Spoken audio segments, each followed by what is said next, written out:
Hello everyone, so welcome back to my YouTube channel. तो आज जिस टॉपिक पे हम बात करने जा रहे हैं वो बहुत ज़्यादा कॉमन रहता है और at the time of my pregnancy मैंने भी बहुत ज़्यादा इस प्रॉब्लम को देखा है। वो है कि गर्भावस्था में बहुत सारी जो महिलाएं होती हैं उन्हें बेचैनी होने लग जाती हैं। कभी कोई चीज़ सोचने के बाद, कभी कुछ अंदर से वो लेटी होती है और उनको अंदर से बेचैनी और जी घबराने जैसी प्रॉब्लम रहती है। तो मोस्टली इसके कारण क्या होते हैं और ऐसा क्या उपाय है जिसको करने के बाद इन सबको आप दूर कर सकते हो और ये क्यों होती है।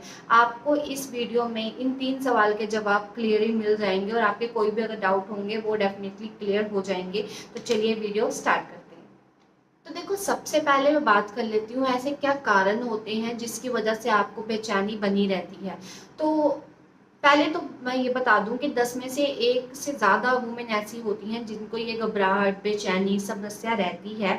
वो इसलिए रहती है क्योंकि प्रेगनेंसी के टाइम पे आपकी बॉडी में हार्मोन चेंजेस हो रहे होते हैं, जो कि आपकी बॉडी में ब्रेन को जो है बहुत ज़्यादा प्रभावित करते हैं। आपके मस्तिष्क में जो ब्लड फ्लो लेवल होता है वो बहुत ज़्यादा तेज़ हो जाता है। आपकी सोचने की क्षमता, आपकी कुछ बात करने की क्षमता बहुत ज़्यादा अधिक बढ़ जाती है। तो आपको इस समय आपको लगता है कि नहीं, मैं जब आप लेटे होते हो आपका कुछ दिमाग चल रहा होता है। कभी कभार ये बात इसलिए भी होती है क्योंकि आप आने वाले समय के बारे में ज़्यादा सोचने लग जाते हो कि आप अगर आपका बेबी कैसे डिलीवर होगा, आपकी नॉर्मल डिलीवरी हो पाएगी नहीं हो पाएगी, आपके बाद में कैसे आप अपने काम को कंटिन्यू कर पाएंगे, आपका जो बेबी जेंडर प्रेडिक्शन पे भी बहुत सारे लोग करते हैं। तो इन चीज़ों के कारण बहुत सारी वुमेन जो है बेचैनी महसूस करती है। कभी कभार क्या होता है कि आपको कोई मेडिकल कंडीशन ऐसी हो जाती है जिसकी वजह से आप ना चाहते भी अपनी मेडिकल कंडीशन के बारे में सोचती रहती हैं और कभी कभार अपने वजन को लेकर भी चिंतित होती हैं। तो देखो, जब जब आप किसी बात को लेकर चिंता करेंगी या जो जो कोई भी टॉपिक ऐसा होगा जो आपके माइंड में बात रह जाएगी और बार बार उस चीज़ को सोचेंगी, वो सबसे मेन रीज़न बन जाता है आपके अंदर होने वाली बेचैनी का या होने वाली घबराहट का। अब हम बात कर लेते हैं कि बेचैनी होने के लक्षण क्या होते हैं। देखो, आप कैसे पता लगा सकती हैं क्या आपको भी बेचैनी अंदर से हो रही है, घबराहट हो रही है, तो इसके क्या होंगे लक्षण।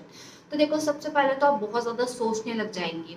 कोई भी ऐसी ऐसी चीज़ जिस पे आपको लगता है कि नहीं, इतना सोचने की ज़रूरत नहीं थी, बट आप बहुत ज़्यादा उस पर सोचने लग जाएंगी। आपको मेडिटेशन करने में प्रॉब्लम होगी। आप एक जगह अपना ध्यान जो है केंद्रित नहीं कर पाएंगी। साथ साथ में आप अगर कभी भी रिलैक्स करने लगेंगी, आपका दिमाग आपको लगेगा कि चल रहा है। आप लाइक कह सकते हैं कि मान लो आप खाना भी खा रही होंगी, आप होंगी उस जगह पे, लेकिन आपका दिमाग कहीं और पहुंचा होगा। उसके बाद आप अपने स्वास्थ्य के बारे में, अपने बच्चे के स्वास्थ्य के बारे में बहुत ज़्यादा लाइक कह सकते हैं नेगेटिव बंदा सोचने लग जाता है, तो बहुत ज़्यादा नेगेटिव सोचने लग जाएंगी।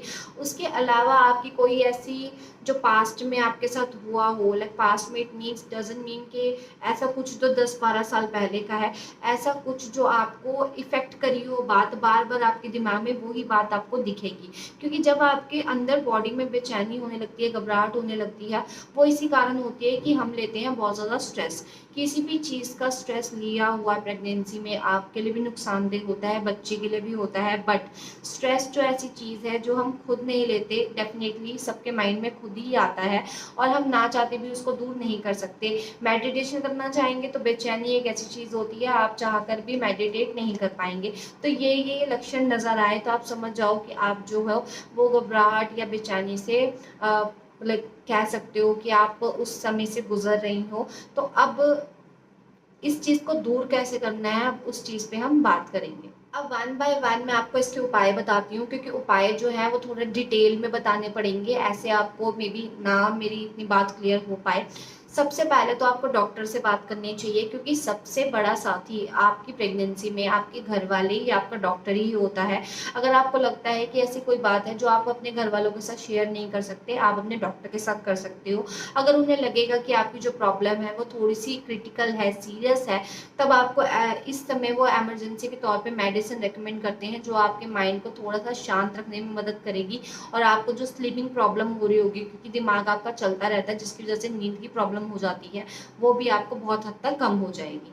अगला है आपको टहलना चाहिए, योगा करना चाहिए, मेडिटेशन करनी चाहिए। जो जिस चीज़ को करने में आपको अच्छा लगता है, जिस चीज़ को करने में आपका दिल खुश होता है, आप वो काम करो। उससे एक तो आपका दिल जो है वो किसी न किसी काम में लगा रहेगा, आपको अपने आप को बिज़ी रख पाएँगे और साथ-साथ में आप अपनी बॉडी को इतना टाइम ही नहीं देंगे कि वो कहीं भी घबराहट महसूस करे या फिर कहीं भी बेचैनी महसूस करे। क्योंकि जब आपका माइंड खाली होता है तो कोई ना कोई बात आपके दिमाग को चाहिए होती है कि वो उस पे कॉन्सन्ट्रेट करे, उसको सोचे। तो आप अपने दिमाग को खाली ना रखो, अपने आप को व्यस्त रखो।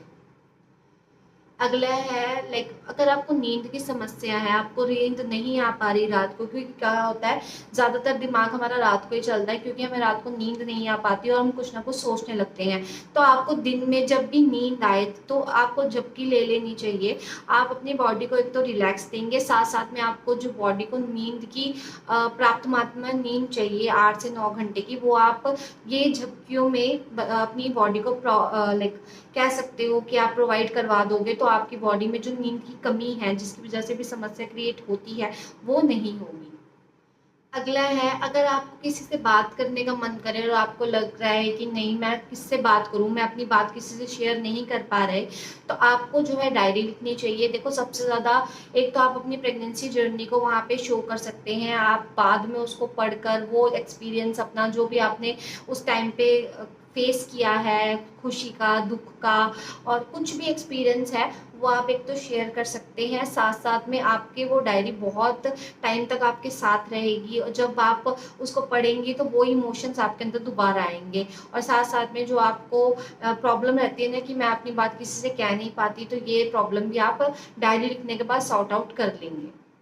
लास्ट है आपका ओमेगा 3 फैटी एसिड लें, बहुत ज़्यादा हेल्पफुल होता है आपके ब्रेन में ब्लड सप्लाई बढ़ाने में। आपको जो है कैफ़ीन और शुगर, ये 2 चीज़ों से दूर रहना चाहिए, क्योंकि ये आपकी बॉडी को ब्लड सप्लाई पहुँचाने में ऐसी प्रॉब्लम क्रिएट कर देगी कि आपकी बॉडी ना चाहते हुए भी वो ब्लड सप्लाई आपके ब्रेन तक पहुँचने नहीं देगी, साथ-साथ में बच्चे तक भी नहीं पहुँचने देती। तो आप थोड़ा-सा अवॉइड करो कैफ़ीन लेना भी, शुगर लेना भी। एक तो आपका वेट भी कंट्रोल रहेगा, आपको नींद भी सही आएगी, साथ-साथ में आपके बच्चे के लिए भी बहुत ज़्यादा फ़ायदेमंद रहेगा। ओमेगा 3 फैटी एसिड के अंदर ना मछली के कैप्सूल आते हैं, वो भी पाए जाते हैं। अगर आप नॉन वेजिटेरियन नहीं हैं, तो वो भी अवॉइड कर सकते हैं। अदरवाइज़ आप नॉर्मल ओमेगा 3 फैटी एसिड वाली चीज़ें खा सकते हो या तो उसका सप्लीमेंट ले सकते हो। तो ये तो थी आज की वीडियो। मैंने आपको बताया कि आपको बेचैनी के कारण क्या है, किस कारण होती है, आपको क्या लक्षण नज़र आ सकते हैं जिसको देख के आप पता लगा सकते हो कि मैं इस चीज़ से ग्रस्त हूँ और लास्ट में इसके क्या उपाय हैं। मैंने बहुत कोशिश करी है मैं आपको डिटेल में बता पाऊँ।